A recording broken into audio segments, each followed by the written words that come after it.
ouvinte da Rádio Nova, ouvinte do Habla Empreendedora, sejam muito bem-vindos a mais um episódio do Habla. Eu sou a Roberta da Trindade e hoje a gente vai falar sobre um assunto extremamente importante. Nós vamos falar sobre o Dia Internacional pela Eliminação da Violência contra a Mulher. A violência contra as mulheres, ela permanece uma crise global alarmante. Eu vou até ler aqui uma estatística para vocês, porque é extremamente importante que a gente comece esse episódio falando sobre isso. Dados da ONU mostram que em 2023, 85 mil mulheres e meninas foram mortas intencionalmente, sendo que 60% desses casos ocorreram pelas mãos de parceiros íntimos ou familiares. É uma média de 140 vítimas diárias, uma a cada 10 minutos. Essa realidade, ela reflete a persistência do feminicídio. E hoje eu trago aqui duas especialistas para que a gente possa conversar sobre esse assunto, que é uma epidemia global. Estamos aqui com as doutoras Isadora Sartori, a doutora Isa, que é especialista em direito criminal, advogada. Ela tem trabalhado com a violência doméstica, então ela vai trazer muitas dicas para a gente. Nós estamos aqui também com a doutora Lilian Marques, doutora Lilian, que é psicóloga, ela que trabalha diretamente com mulheres. Então, gente, vai ser um episódio extremamente importante. O Dia Internacional de Eliminação contra a Violência foi no dia 25 de novembro. Nós estamos gravando esse episódio dia 27 de novembro, mas nós não podíamos deixar de falar sobre esse assunto. Eu quero desejar boas-vindas, então, doutora Isa. Muito bem-vinda. Doutora Isa, vocês lembram, né? Ela já esteve conosco falando no episódio do Agosto Lilás. Foi espetacular a presença dela aqui. Seja muito bem-vinda novamente, doutora Isadora. Obrigada, Rô. Muito obrigada pelo convite. E a doutora Lilian, seja muito bem-vinda também ao Habla Empreendedora. É um prazer ter você aqui conosco hoje. Obrigada, Roberta. É um prazer estar aqui também. Ô, doutora Lilian, quero começar contigo, tá? Eu quero saber de você como é que você chegou até a psicologia, ou foi a psicologia que chegou até você, e por que você se motivou a trabalhar especialmente com mulheres? Eu não sei te dizer se eu cheguei até a psicologia ou se ela chegou até mim, porque eu não consigo lembrar desse dia que não era a psicologia. Uau! Né? Então, eu acho que isso foi muito natural. Para trabalhar com mulheres, quando a gente estava conversando aqui, eu fiquei pensando em como eu ia conseguir falar sobre isso, né? Como eu cheguei até o atendimento a mulheres. Eu trabalhei por muitos anos na clínica e na educação. Uhum. Então, eu entrei na história de muitas famílias quando estava na educação e na clínica, né? Hoje eu só estou na clínica. E aí eu comecei a observar o que é que havia de comum entre essas histórias, né? E nessas famílias. E aí eu vi que a mulher carrega o mundo nas costas sozinha. Sem dúvida. Não sozinha, sem parceiro, sem companhia, mas sozinha no sentido de não ter uma parceria efetiva, né? Para carregar essa bagagem. Uhum. Além disso, eu venho de uma família de mulheres admiráveis, né? A minha mãe talvez tenha sido a minha maior inspiração para trabalhar com mulheres. E aí o meu propósito é caminhar junto dessas mulheres para tentar ajudar com que elas consigam entender o seu valor, com que elas que elas tomem as rédeas das suas histórias, né? E eu acho que é isso, é fazer com que contribuir com elas para que elas entendam que viver vale a pena, né? Que espetáculo. E, doutora Isa, a mesma pergunta para você, só que com um viés do direito. Você se especializou em direito criminal. Como que o direito está relacionado com essa questão da violência doméstica. E o que te motivou a se especializar em direito criminal? Bom, o direito, né, o direito criminal em si, ele é vinculado nessa parte da Maria da Penha para a proteção das vítimas, né? Então, ele busca não somente a punição dos agressores, mas uma forma de que o Estado consiga proteger essas mulheres que estão em extrema vulnerabilidade.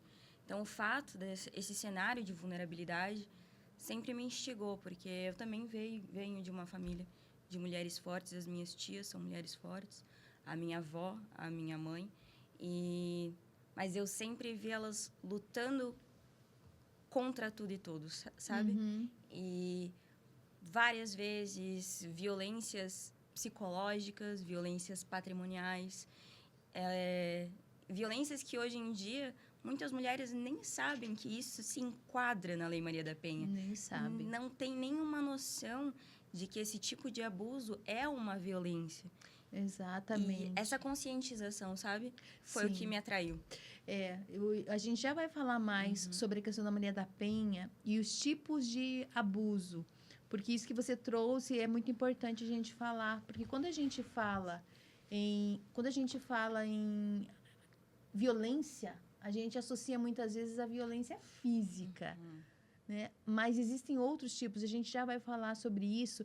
Mas antes eu quero aproveitar esse gancho para falar com você, Lilian, sobre quais os alertas que você tem, né? Porque, pelo que você me fala, você não sofreu isso em casa, né? Então, assim, quais são os alertas para você quando uma mulher chega e, às vezes, ela não abre por vergonha, mas quais os alertas, sinais que ela emite que fazem você perceber que, por algum motivo, ela está sendo vítima de violência? Bom, como a Isa falou, existem vários tipos de violência, né? E até chegar à violência física, essa mulher já foi violentada de diversas outras formas, né? Então, ela já foi enfraquecida. Os sinais são muito mais comportamentais mesmo, que a gente vai conseguir perceber, uma vez que ela vai ter muita dificuldade de falar sobre isso. Tem mulheres que chegam e já falam, mas aí talvez já com uma rede de apoio bem mais sólida. Mas a gente vê um isolamento social, uma dificuldade de falar sobre o parceiro, né? Fugir ali do tema. Aquela mulher mais insegura, com dificuldade de tomar decisões simples, né? Porque vive com medo, achando que não tem potencial, que está sozinha, né? E aí acaba tendo um discurso mais de culpa, né? De encontrar desculpa para determinados comportamentos. E aí você vai observando, e na clínica isso não é no primeiro dia, né? Você vai ouvindo por trás do que ela fala, né? Você vai percebendo por trás do que ela traz. São muito sutis. Eu percebo com mulheres com quem eu já conversei que foram vítimas de algum tipo de violência, uma constante, que é uma mulher muito desacreditada. Você percebe isso também no consultório? Totalmente. E nós temos culpa, né, nisso, porque nós fazemos parte de uma sociedade que já desvaloriza muito a mulher. Né? Então, quando a gente escuta falas como tá na situação porque quer, gosta de apanhar, mulher de malandro. Só fala disso agora. É uma fraca que vai destruir a família. Então, é claro que ela vai ter essa sensação de que não adianta falar. Né? De que, e tem um outro ponto também. Geralmente, esse agressor, ele tem essa postura agressiva dentro de casa, né? Em se tratando de violência doméstica. Fora de casa, ele é um príncipe. Né? Educado, solícito. Então, eu vou dizer, meu Deus, a mulher vai pensar, eu vou dizer e vão dizer, não pode. Impossível ele ser assim, não vão acreditar. E isso ela já está tão manipulada e tão humilhada que faz com que ela realmente acredite que não é violência, não. Foi porque ele bebeu, foi porque eu atrasei o jantar, foi porque eu não me arrumei, né? Começa a se culpar de diversas maneiras e achar pretextos para se culpar, Uhum. porque isso já está na cabeça dela, porque já colocaram isso na para não cabeça dela. culpá-lo, não é nem para se culpar, é para não culpá-lo, né? Para não se perceber vivendo uma situação de abuso. violência. Né? Ô, doutora Isa, aproveitando essa fala da Lilian, eu quero que você fale para a nossa audiência quais os tipos de violência existentes. Porque as mais comuns, a violência física e a violência psicológica. Mas existem outras. Sim. A Lei Maria da Penha, especificamente, prevê 5 tipos de violência doméstica. Então, a gente começa com a violência... Esse não é, né, o roteiro que acontece no dia a dia. Mas essas são as violências, né? Não é uma sequência, Não é uma né? sequência. São fatos isolados. Mas a gente entra na violência patrimonial, que é quando, num contexto onde o agressor priva a vítima de recurso financeiro, oculta bens do casal. É a típica mulher, né? Que não faz ideia do que está acontecendo no financeiro da família. E aí ela acaba se tornando refém, porque como é que ela vai sair do lar se ela não tem um recurso financeiro? Então, a gente tem a agressão patrimonial. Quando quebra objetos, né? Também, e aí a gente tem a agressão acha que psicológica, que é, né, essa manipulação.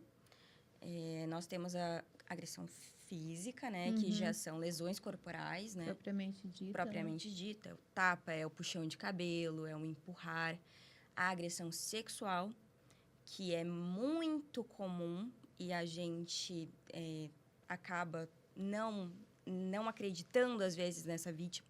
Exato. É muito complicado isso, porque ainda existe, né, principalmente em cidades interioranas, regiões pequenas, aquela ideia de que o homem é dono da mulher, então ela tem que servi-lo. E isso é um problema porque ela não pode dizer não, por exemplo, ao marido na relação sexual. Isso é estupro. Exatamente. É nesse ponto que eu quero chegar, porque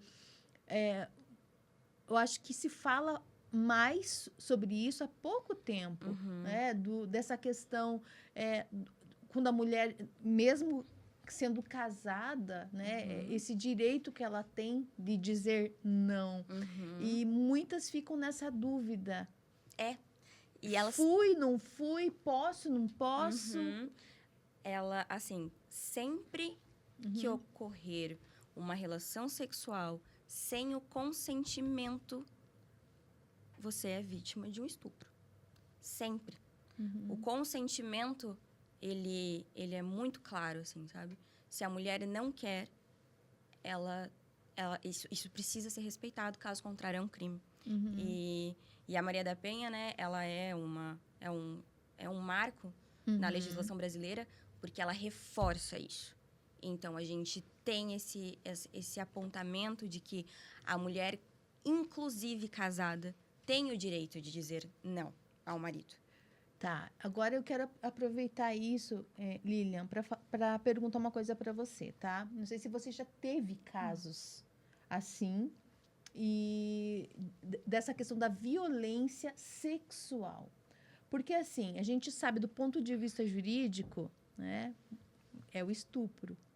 Mas do ponto de vista emocional, psicológico, como fica uma vítima de estupro dentro do casamento? Porque eu não sei estatísticas sobre isso, mas eu imagino que para a mulher que sofre isso, muitas vezes ela sofre calada. E aí é lá no seu consultório que ela vai... Descobrir, às vezes, né? Descobrir. Que ela vai... Principalmente porque, às vezes, a violência sexual, ela vem também como uma consequência já de uma violência psicológica. Em que sentido? Até que ele chegue a praticar o sexo sem o consentimento, essa mulher, ela já se violentou várias vezes, permitindo a relação para evitar aquela cara emburrada em casa, as grosserias, o né? Consentimento é manipulado, né? O consentimento é manipulado, exatamente. Então, elas já vêm completamente destruídas, uma autoestima completamente dilacerada, né? Achando que é isso mesmo. Que desvalorizando, inclusive, as campanhas que a gente só vê no carnaval que deveriam existir todo o tempo, né? Que não é não. Mas Ótimo, é ótimo trazer isso, porque realmente, né, no carnaval é isso, e aí a gente acaba esquecendo. Por isso, trazer esses episódios que Sim. falem sobre isso, aproveitando cada temática, trazer esse assunto novamente para dizer é o ano todo, é todo momento. E quais os avanços que você tem percebido na Lei Maria da Penha, doutora Isa? Você tem percebido alguma coisa de diferente? Ou você tem percebido as mulheres mais conscientes? Sim, eu reparo, eu acho que principalmente pela questão da globalização, né? Essa questão de que violência doméstica não acontece só em lares pobres, acontece em qualquer tipo de classe social.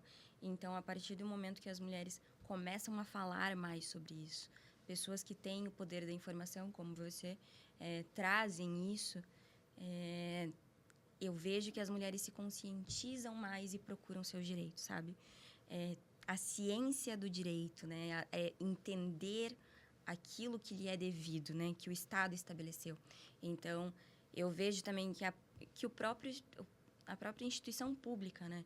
Ao criar Casa da Mulher Brasileira, Delegacia Especializada da Mulher, com um tratamento mais humanizado, auxilia. Porque essa vítima, ela já vai passar por um termo que a gente utiliza no direito, que é a revitimização no processo judiciário. Isso é muito dolorido, porque às vezes, se a gente for pensar num contexto de uma mulher que, digamos que tomava um remédio, tinha relações sexuais, já tinha todo esse abuso psicológico, ela começou a ir na terapia. Aí na terapia ela já descobriu tudo isso. Aí ela, beleza, eu vou procurar os meus direitos, eu vou consultar um advogado, ela vai ter que contar essa história de novo. Às vezes, sem o advogado, ela vai na delegacia, ela vai ter que contar isso de novo. E depois vai contar de novo na audiência. E isso é terrível, porque as perguntas, às vezes, que são feitas são cruéis. E nem todos os profissionais estão capacitados para atender essas mulheres, porque ainda falta muita humanização nesses atendimentos. Nossa. Muito já se fez, claro. Se a gente pensar, talvez na época das nossas mães e avós, isso nem se pensava.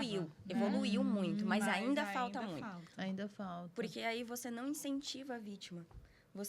A partir do momento que você é tratada de forma grosseira numa delegacia, que a sua palavra não é acreditada por um agente, ou pelo promotor, ou pelo juiz, e aí, se ela já teve essa descredibilização em uma vez, ela não vai nunca mais procurar. É uma nova violência que ela sofre. E doutora Lilian, vamos dizer, a pessoa teve essa situação de abuso, ela se separou, enfim, mas existem as sequelas. Que tipo de consequência você pode citar para a gente de pessoas que passaram por esses diversos tipos de violência dentro da sua casa? Que às vezes a gente fala, mas não é só a violência do marido e mulher. Às vezes é do próprio filho, às vezes é de um irmão, às vezes é de um pai.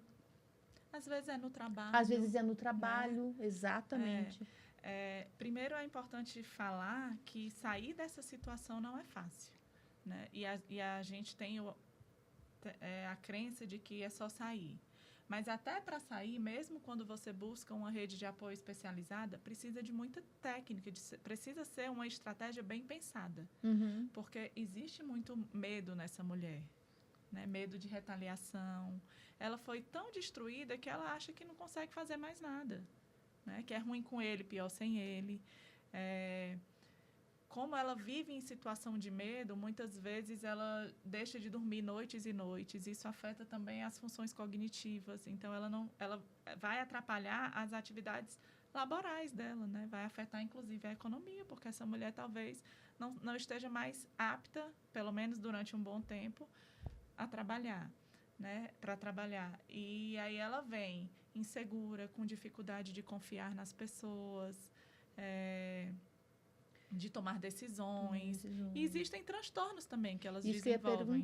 Isso que eu ia perguntar para você. Quais os transtornos mais percebidos? Depressão, ansiedade, transtorno do estresse pós-traumático. Isso, inclusive, é um transtorno que quando você vê no manual diagnóstico, né, você vê que é um transtorno que entra como exemplo as guerras, né, que é uma coisa muito séria. Então, quando você pensa que as consequências são tão graves quanto as de quem participou de uma guerra, né, de quem vivenciou uma guerra, você vê que o negócio é sério, né? Além também do transtorno de estresse pós-traumático, existe muita ideação suicida.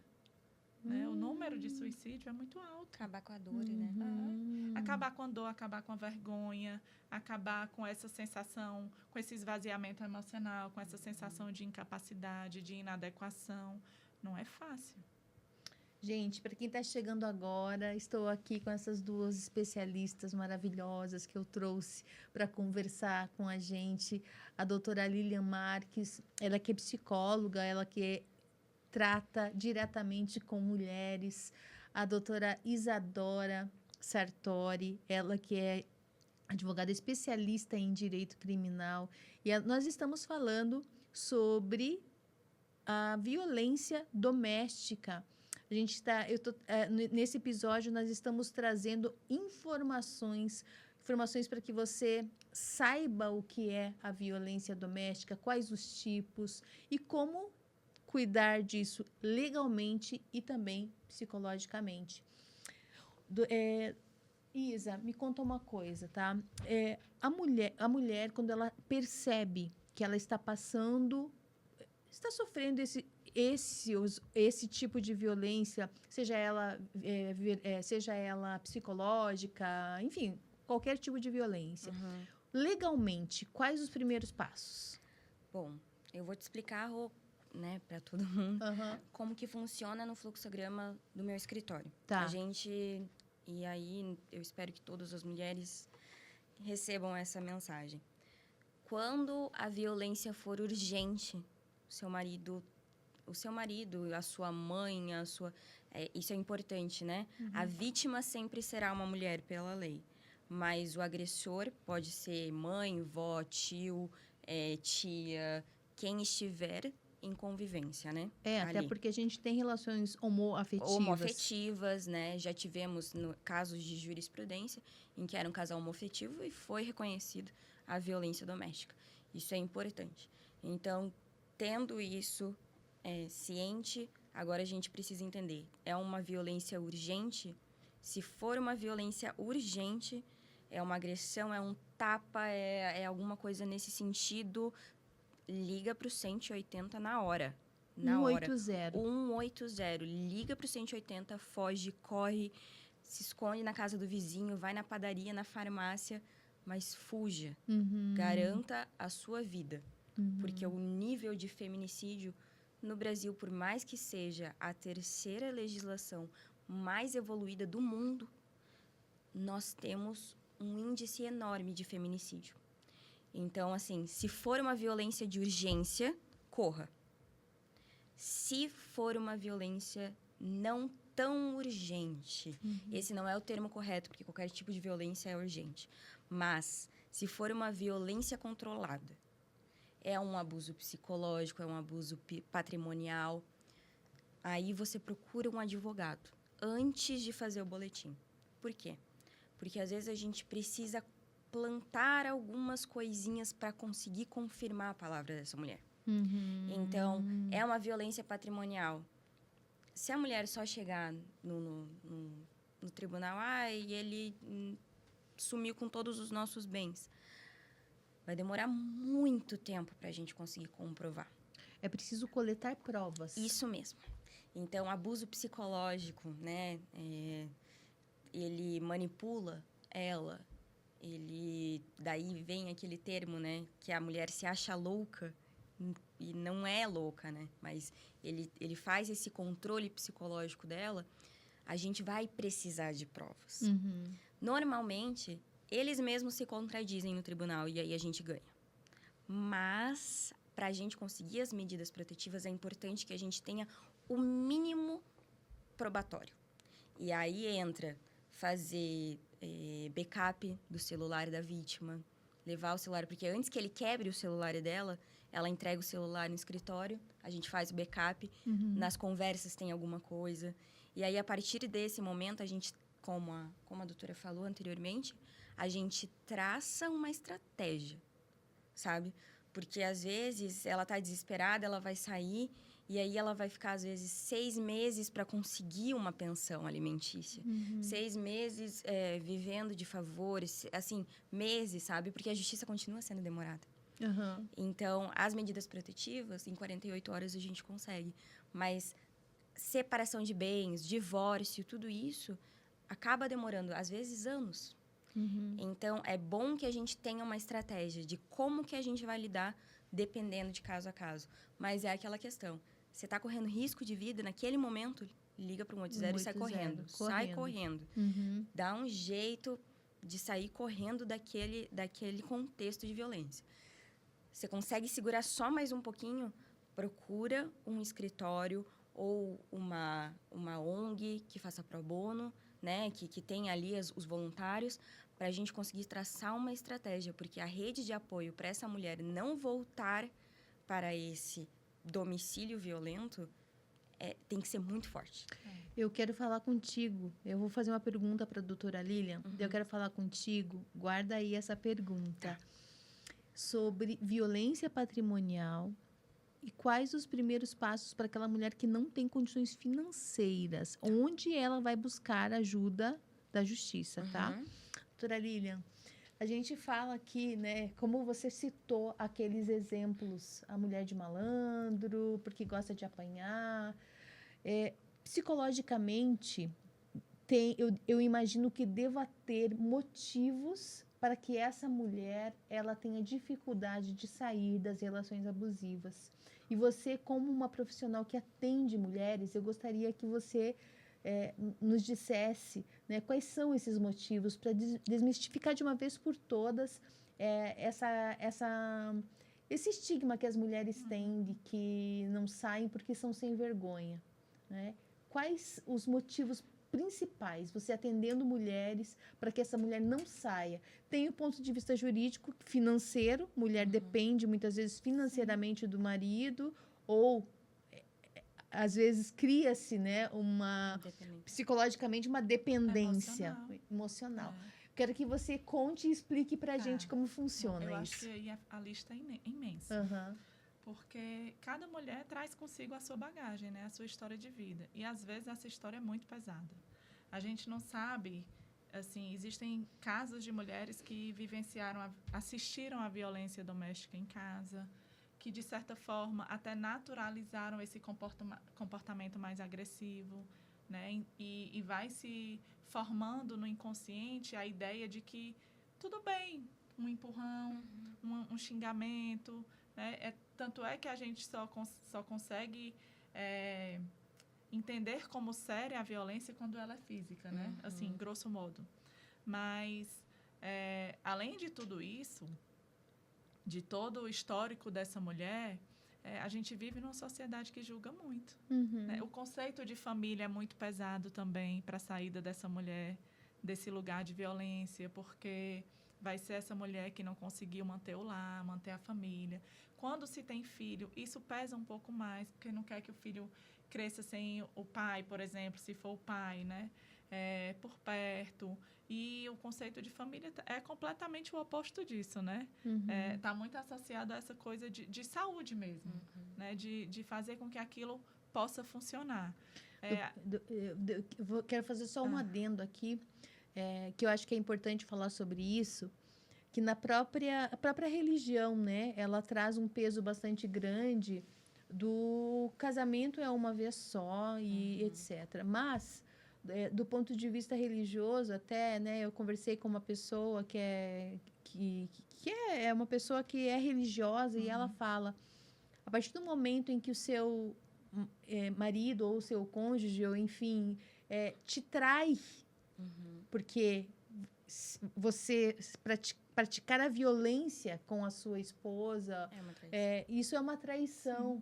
Então, a própria religião, ela condena esse tipo de comportamento e já entende que isso já é passível de uma separação de corpos, né? Queria fazer só esse adendo, porque eu acho que é importante a gente falar sobre isso também, porque tem esse estigma também. Né? Claro.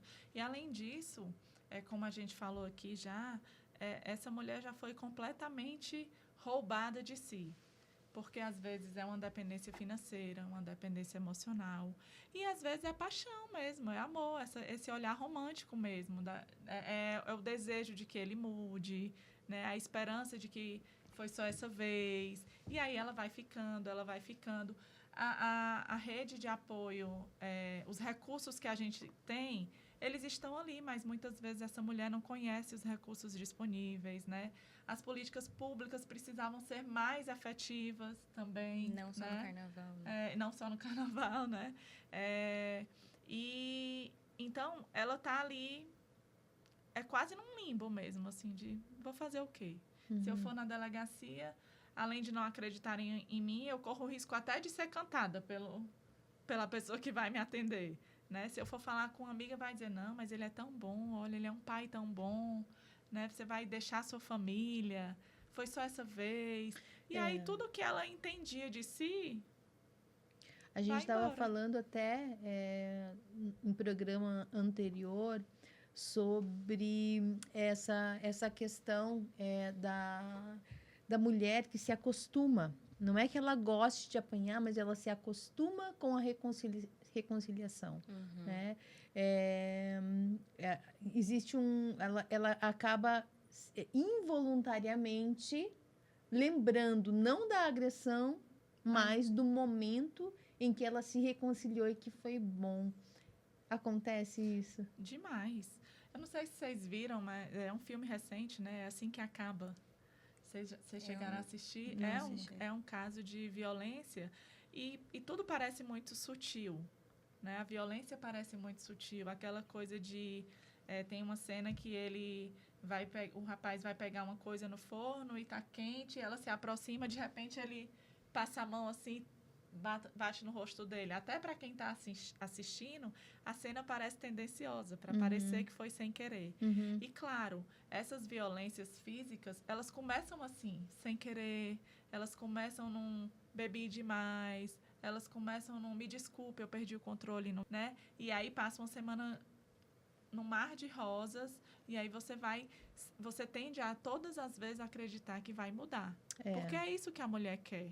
Né? Sim, que tudo seja bom. Não é que a gente queira um parceiro agressivo para brigar e depois ficar tudo bem. Não, mas é que todo ser humano quer uma vida tranquila. Né?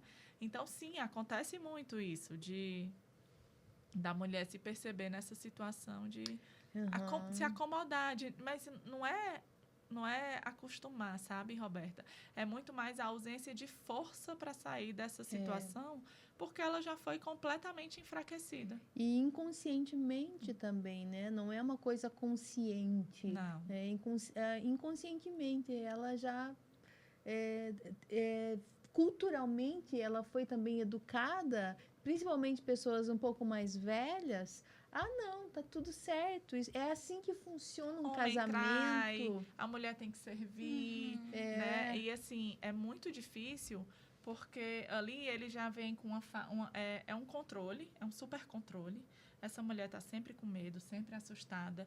Ele sempre diz, quem é que vai te querer?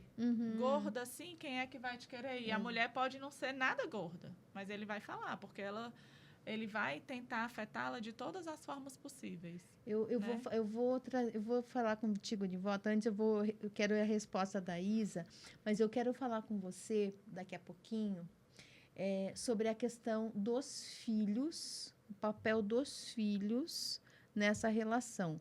Mas antes eu quero conversar contigo, Isa, sobre essa questão da violência patrimonial, tá? Então, o problema da violência patrimonial, eu acho que a gente tem muitas situações, né? Desde aquela vítima que é dona de casa, que, né, nunca teve recursos próprios, sempre foram os recursos conjugais. E a gente também tem aquela mulher que trabalha muito, mas a conta é conjunta e não sabe quanto que o homem ganha, o cara é empresário, enfim, o agressor, né? E ela não tem essa ciência e ele usa o nome dela, e ele passa cheque sem fundo, e ele tem cartão dela, Eu tenho Empréstimos no nome dela. Tem um caso bem recente aí que saiu na mídia, que é o caso da Ana Hickman com o marido, Ele né? tinha o controle Tinha o financeiro controle dela. financeiro, ele forjou assinaturas. Uhum. Às E vezes, olha quando trazem essas coisas mais midiáticas, é que a mulher se dá conta. Opa, que né? você viu como que ela descobriu? Ela descobriu por meio de cobradores, né? Cobranças judiciais. Então, assim, ela não tinha nem ciência disso. E a Ana Hickman, né? Por quê? Porque ela fazia o trabalho dela como mãe, como apresentadora. Ela fazia a função dela. E ele, né, tinha a função de guardião do financeiro. E aí,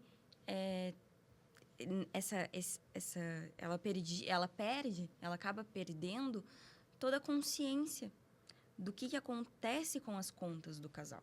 Só vai se Porque dar ele, conta isso quando- mesmo, porque é ele que manda, entendeu? E então é muito complicado, principalmente nessa situação, a gente conseguir comprovar criminalmente que não foi um gasto do casal. Eu fiz um empréstimo no nome dela, mas eu gastei com as contas da casa. Entendeu? Então, por isso que é muito importante a gente ter e-mails, a gente ter gravar o backup do WhatsApp dessas mulheres, porque a partir do momento que elas nos procuram, né, os advogados, olha, eu sei que eu estou sofrendo violência patrimonial, mas eu não consigo nem comprovar, porque, sei lá, ele sacou 10 mil reais da nossa conta conjunta e disse que gastou em casa, mas esse dinheiro nunca apareceu, entendeu? Então, ele sujou meu nome, mas ele falou que eram gastos domésticos, que era para a empresa da família. E aí, às vezes, essa mulher sai sem nada no divórcio. Nada, por quê? Porque tá cheio de conta. Agora tá cheio de conta. E doutora Isa, eu quero que você fale de quais canais as mulheres podem encontrar essas mulheres que não têm condições De sair, né? financeiras e etc, tá? Eu acho que é importante a gente falar isso, porque como a doutora Lilian falou, né? Às vezes a mulher não sabe nem por onde começar, tá sem condições financeiras, enfim. Então, se essa mulher estiver em extrema vulnerabilidade, o que é até redundante, né? Mas se ela estiver em extrema vulnerabilidade, o próprio juiz criminal, na medida protetiva, quando ela for lá fazer o boletim de ocorrência, ele vai já estabelecer alimentos provisórios, tá? Mas, se essa mulher tiver qualquer tipo de rede de apoio, se ela, por exemplo, entrou com o divórcio já na vara de família para estabelecer uma pensão lá, aí o juiz do criminal vai falar, veja bem, isso tem que ser decidido lá. Aqui eu só vou proteger a sua vida. Lá você vê essa questão. Então, também a gente tem esse problema de um juiz joga para o outro. A burocracia. Né? E aí, na vara de família, dependendo da vara, se for uma vara do interior, se for, né, região mais metropolitana, assim, a gente vai ter uma demora. Vai ter uma demora. Então, essa mulher vai depender da rede de apoio por um bom tempo. Eu fico imaginando o quão forte precisa ser essa mulher psicologicamente para tomar essa decisão e para levá-la adiante, né, doutora Lilian? Eu acho que quando ela toma essa decisão não é mais nem força. É a necessidade mesmo. É assim, não tem mais o que ser feito. As clientes que eu atuo, né, são assim. É o último. Ou sair. Em última instância mesmo, que busca ajuda. Olha, porque não é fácil. Eu acho, inclusive, que você falou do caso da Ana Hickman, que quando são grandes nomes aí da televisão, isso ainda é difícil. Agora, você imagine as pessoas anônimas, né? Assim, que não tem visibilidade, que não vai ter repercussão nenhuma. São ainda mais desacreditadas. A Ana Hickman, vão dizer, impossível. A Ana Hickman não ia ter dívida, assim. Ela ganha dinheiro, né? Mas uma pessoa que, por exemplo, numa situação que vive numa vida classe média baixa, vai dizer, não, ele fez o empréstimo, foi para as contas de casa mesmo. Né? E aí vai ficar difícil comprovar. Né? Eu quero aproveitar ainda esse ganchinho aí, porque eu quero que você explique pra gente como que funciona. Eu não sei se eu vou falar certo, tá? Mas acho que você vai entender o que eu vou falar. É aquele contrato que os solteiros agora estão fazendo, os namorados. Veja, esses contratos, no direito brasileiro a gente já tem, né, bem estabelecido, assim, a questão de casamento, com comunhão, a união estável. Então, assim, por mais que você faça esse contrato, se for reconhecida a união estável, vai valer o que já é estabelecido pela união estável. Então, assim, não dá para inovar muito ali. Pode até tentar, mas o reconhecimento de uma união, ver como marido e mulher têm relação doméstica, ele vai configurar uma união estável. Tá. Tem que tomar cuidado com isso, sabe? Uhum. E pegando o gancho, assim, dessas mulheres que muitas vezes... A Cíntia Chagas, né? Saiu agora o caso de violência doméstica da Cíntia Chagas. E também é uma mulher que está na mídia, enfim. E eu me pego pensando nas mulheres que nunca mais, às vezes, vão conseguir se reerguer financeiramente, abrir uma empresa, porque o nome foi destruído, assim, na praça, sabe? E aí é todo um trabalho que você tem que fazer. Porque só na advocacia criminal você não vai conseguir, nem só na família. Então, você vai ter que fazer toda uma fraude, demonstrar que teve fraude. Às vezes não consegue, essa mulher não consegue pagar, até prescrever essas dívidas. É muito difícil. Então, eu vejo que quando a mulher procura ajuda, é porque realmente ela ou era isso, ou ela não ia aguentar mais, assim, sabe? E como eu tenho visto casos, até entre meu círculo mesmo social, amigas que se separaram e os ex-cônjuges tentaram desacreditar, chamar essa mulher de louca, porque ela toma remédio controlado, porque ela é isso, porque ela é aquilo. Gente, eu fico pensando, né? Dói saber isso. Muito. Dói muito. Eu imagino vocês que trabalham, você trabalhando do ponto de vista jurídico, você trabalhando junto com essas mulheres. Não dá uma sensação de impotência, às vezes? E raiva, Muito. né? Nossa, há 2 muito semanas difícil. eu tava assim, até com a minha própria categoria. Uhum. Porque a partir do momento que um advogado, eu acho que com certeza, também já, né, estive do outro lado da moeda defendendo agressores e para que as regras fossem aplicadas corretamente. Uhum. Mas a gente também tem que entender, né, a nossa atuação como advogados no limite da moralidade, né? Uhum. Então, assim, censurar uma mulher, eu jamais conseguiria. E aí eu vejo agressores que vão falar que a mulher estava fazendo calúnia no Instagram, difamação, injúria, e ela postando letra de lei. Uhum. A letra da lei. Ela literalmente copiou e colou a Maria da Penha. Uhum. E o agressor me vem falar que ela estava fazendo injúria contra ele. Estava tirando a honra dele. Uhum. Só com a letra da lei, Rô. Uhum. E eu fiquei pasma, porque eu falei assim, como que um advogado consegue colocar isso, expor isso em um processo? É uma distorção, né? Totalmente. Doutora Lilian, é o seguinte, eu ouvi relatos já, tá?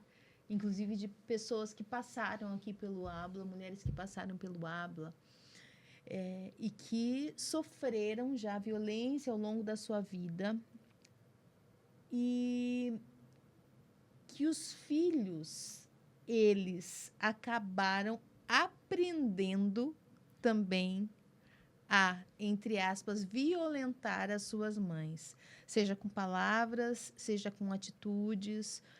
Teve um caso de uma pessoa que me relatou que o marido, ex-marido, ex-cônjuge, falava que o cérebro dela tinha o tamanho do grão de uma ervilha. O filho reproduzia. E o filho replica, né? O filho replica essa situação e acaba deixando a mãe também, descredibiliza a mãe, né? E acaba insultando a mãe, acaba gritando com a mãe, enfim. Como lidar com essa situação?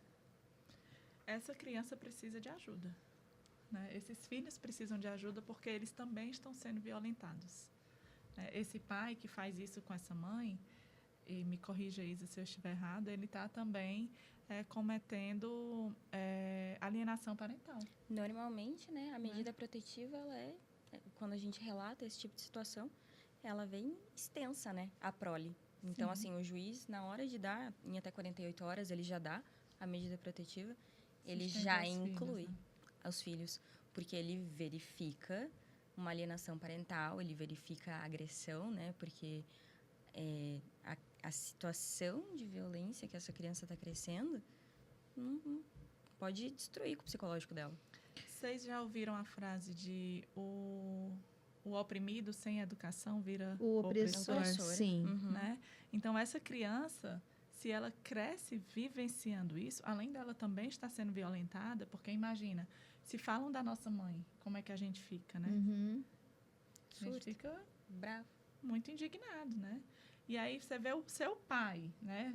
Geralmente o pai, né? Nessa situação que a gente está falando. Insultando a sua mãe, agredindo a sua mãe, seja verbalmente ou fisicamente. Aquela pessoa que normalmente você tem como ídolo, Uhum. né? Olha o tanto de coisa que se desfaz na cabeça dessa criança, desse filho ou desse adolescente, e às vezes até de adulto mesmo. Sim. Né? Olha o tanto de coisa que se desfaz, o tanto de vínculos que são ali completamente estremecidos. Né? Essa mulher não vai ter condição, de tão desestabilizada que está, de dar continuidade à condução da criação desse filho. Acaba, o filho acaba normalizando e às vezes até Naturaliza. replicando para a vida com a sua própria esposa. Sem dúvida. É uma possibilidade gigante. E não é incomum. Uhum. Né? É um ciclo de violência, né? Que precisa ser quebrado. Ô, Isa, me conta uma coisa. O que são as medidas de urgência que você fala na Lei Maria da Penha? As medidas protetivas, né, que existem na Lei Maria da Penha, elas são decisões emergenciais que servem para a proteção imediata das vítimas.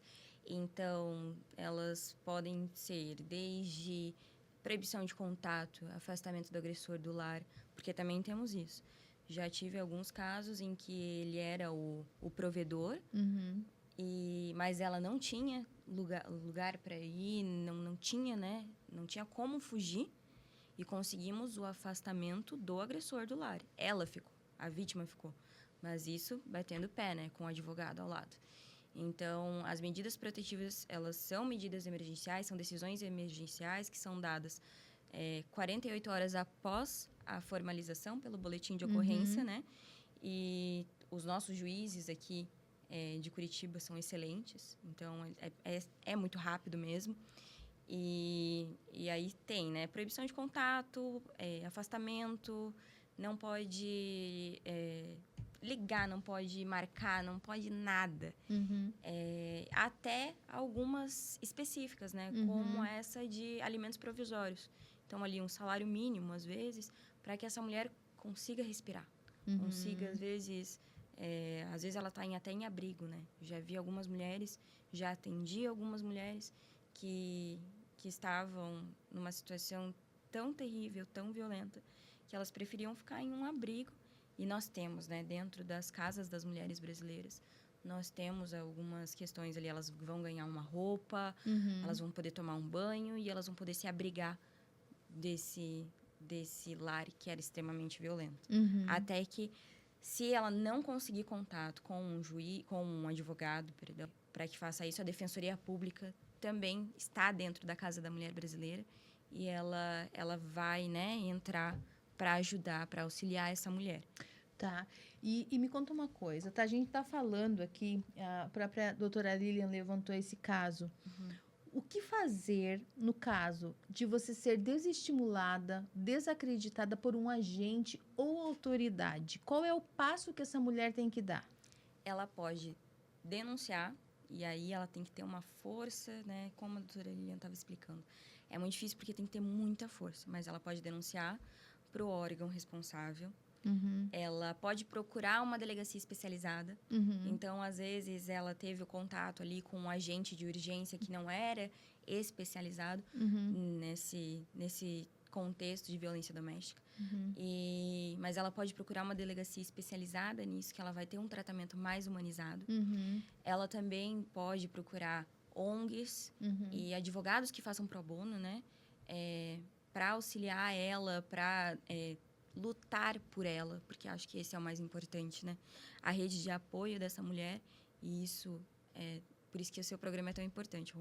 A rede de apoio dessa mulher, além de apoiá-la pessoalmente, ela precisa lutar por ela. Uhum. Porque não adianta só a gente falar, putz, coitadinha, ai, que dó. Não, essa mulher está precisando de muita ajuda.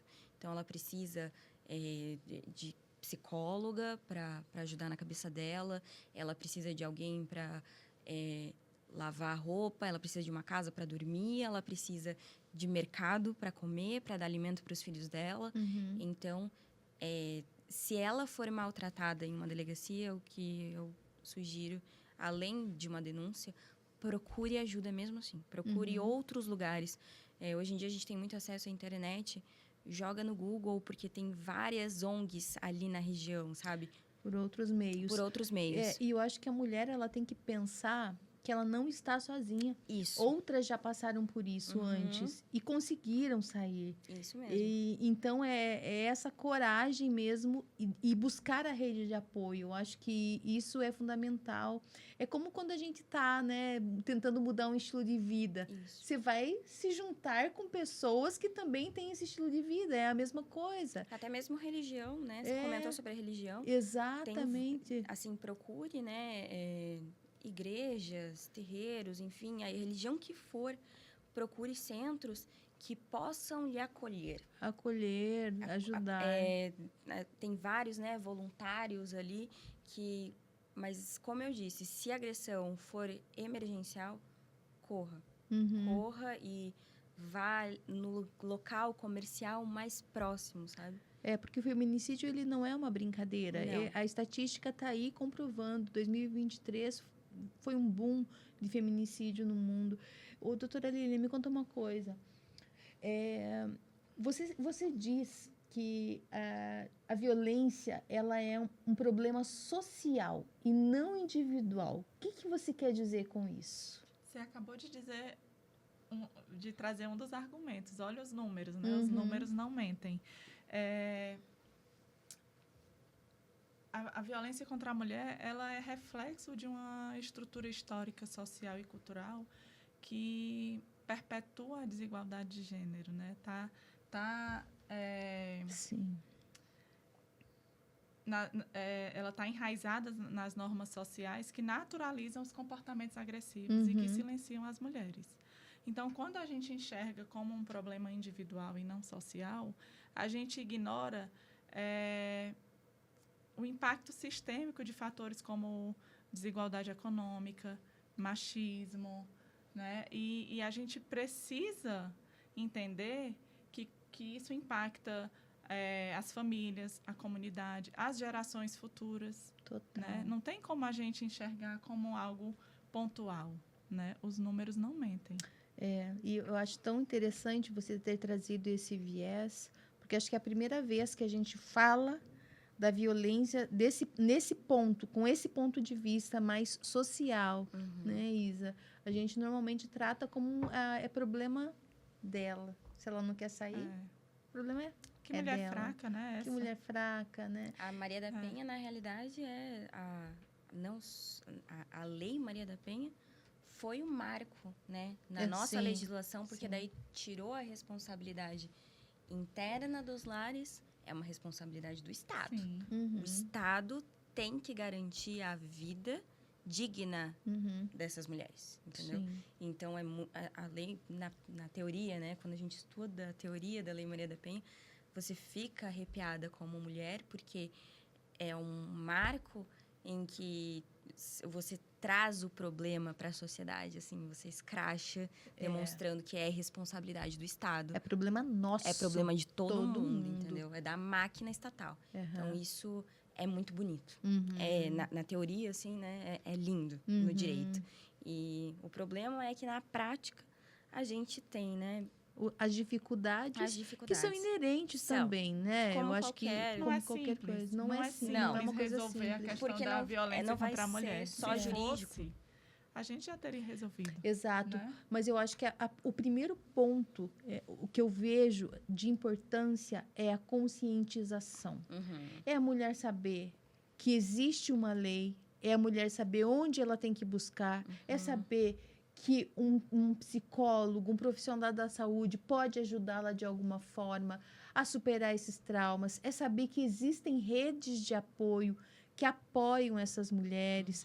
Então, eu acho que trazer para a consciência de que essa mulher ela não está só. E que Com ela não é certeza. culpada. E que ela não Ela é é a culpada. vítima. Exato, perfeito, é isso mesmo, né? E aí a gente fala de agressão sexual, e não estou falando só da agressão sexual entre homem e mulher, mas quando uma mulher sai na rua e é assediada, Assediada. quando Dentro uma do mulher ônibus. está no trabalho E e ela assediada. quando ela sobe o degrau dentro da empresa porque ela é amante de fulano, toda essa coisa de descredibilizar a mulher, O né, o potencial, potencial da mulher. que a mulher tem, e a gente fica nessa. Realmente, eu acho que... E o que é mais doído é ver que muitas vezes esse preconceito e essas coisas vêm das próprias mulheres. Mulheres, a gente precisa estar juntas. Nós precisamos nos unir. Nós precisamos nos unir. Eu acho que é esse o recado principal do programa de hoje. Nós temos que conhecer.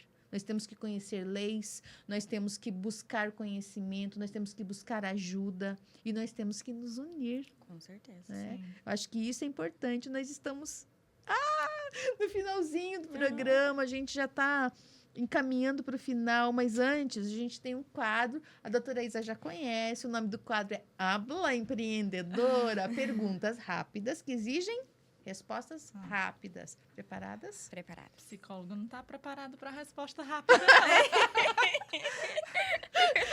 Mas aqui o impossível acontece. Às vezes a psicóloga leva meses para dar uma resposta a um paciente.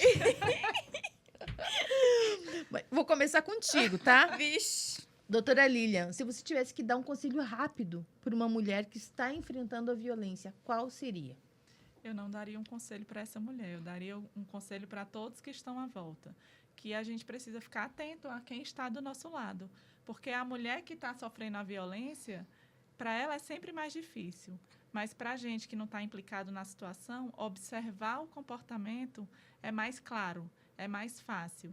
Então, eu acho que, como diz a Gal, né, estejamos atentas e fortes, né? Perfeito. Uns aos outros. Perfeito. Isadora, qual é o mito sobre violência que você quer deixar cair por terra nesse momento? Violência não verifica classe social. Violência doméstica pode acontecer em qualquer lar, seja ele um lar pobre, um lar rico. Ela é democrática, infelizmente. Doutora Lilian, em um mundo ideal, qual é o primeiro passo? Qual seria o primeiro passo para acabar com a violência doméstica? Uma transformação imensa cultural, né? Onde as relações de poder e controle fossem substituídas por respeito e igualdade. A pergunta é tão boa que merece ser replicada para a doutora Isadora. Em um mundo ideal, qual seria o primeiro passo para acabar com a violência doméstica? Eu acredito que pela educação, né? Pela educação, a educação das pessoas dentro das escolas, a conscientização dos seus direitos, seria um grande passo. Perfeito. Doutora Lilian, como você acredita que a sociedade pode contribuir para mudar a realidade das mulheres vítimas? Você já deu vários indícios aí. Além das campanhas, né, de conscientização que vão derrubar os tabus, né, eu acho que pela educação mesmo, porque através dela a gente consegue desconstruir o machismo estrutural, as desigualdades de gênero, faz com que essa criança e esse jovem entenda os limites do outro, respeite as diferenças. Acho que, além de toda essa conscientização, a educação mesmo. E agora, encerramos, mas antes eu gosto de deixar um tempo livre para vocês, para deixar aquela mensagem especial para os nossos ouvintes, aquela que vem do coração de vocês para o coração dos nossos ouvintes, e também dizer onde as pessoas podem saber mais sobre o trabalho que vocês desenvolvem. Quem quer começar? Posso começar? Pra lá, né? Essa é a sua câmera da verdade, doutora Isa. Bom, boa noite a todos. Eu gostaria de reforçar o que eu falei nesse episódio. Se você, mulher, estiver em uma situação de violência urgente, correndo risco de vida, fuja, procure ajuda. E as outras mulheres que estão sofrendo violência psicológica, patrimonial, injúria, calúnia do seu agressor, tenha a malícia de jogar. Então, guarde as conversas, guarde os e-mails, fotos, tenham testemunhas. É muito importante para vocês. O meu escritório está de portas abertas, 24 horas por dia, 7 dias por semana, para auxiliá-las. Vocês podem entrar em contato pelo plantão do escritório, 41 99205 0062. Ele fica 24 horas ligado. Então, se vocês precisarem de qualquer auxílio, entrem em contato. Muito obrigada, Rô. E você quer deixar o meu Instagram? Isso, é Isadora Ried, R-I-E-D. R-I-E-D. Isso. Doutora Lilian, a palavra é sua. Bom, eu acho que agora é importante a gente lembrar que a violência contra a mulher, ela é uma ferida aberta da nossa sociedade, né? Mas se cada ação consciente, ela pode ser um passo para a cura. Mas essa mudança depende de cada um de nós. Que a gente faça a nossa parte, que a gente tenha um olhar mais atento, livre de julgamento, que a gente acolha quem precisa. E eu estou à disposição para acolher mulheres que estejam precisando ou que simplesmente queiram entrar numa jornada de conexão consigo, né? O meu Instagram é @psicóloga_Lilian_Marques. Tem o site lilianmarques.com.br e qualquer coisa é só entrar em contato. Que programa, hein, gente? Que programa.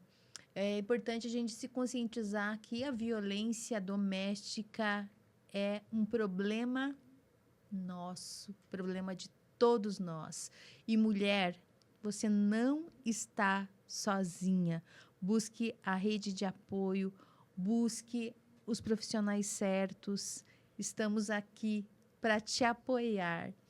E aqui eu termino esse programa sensacional dizendo: quem é que duvida do poder de uma mulher com um microfone e um propósito, hein, gente? Até amanhã com mais um Habla Empreendedora. Tchau.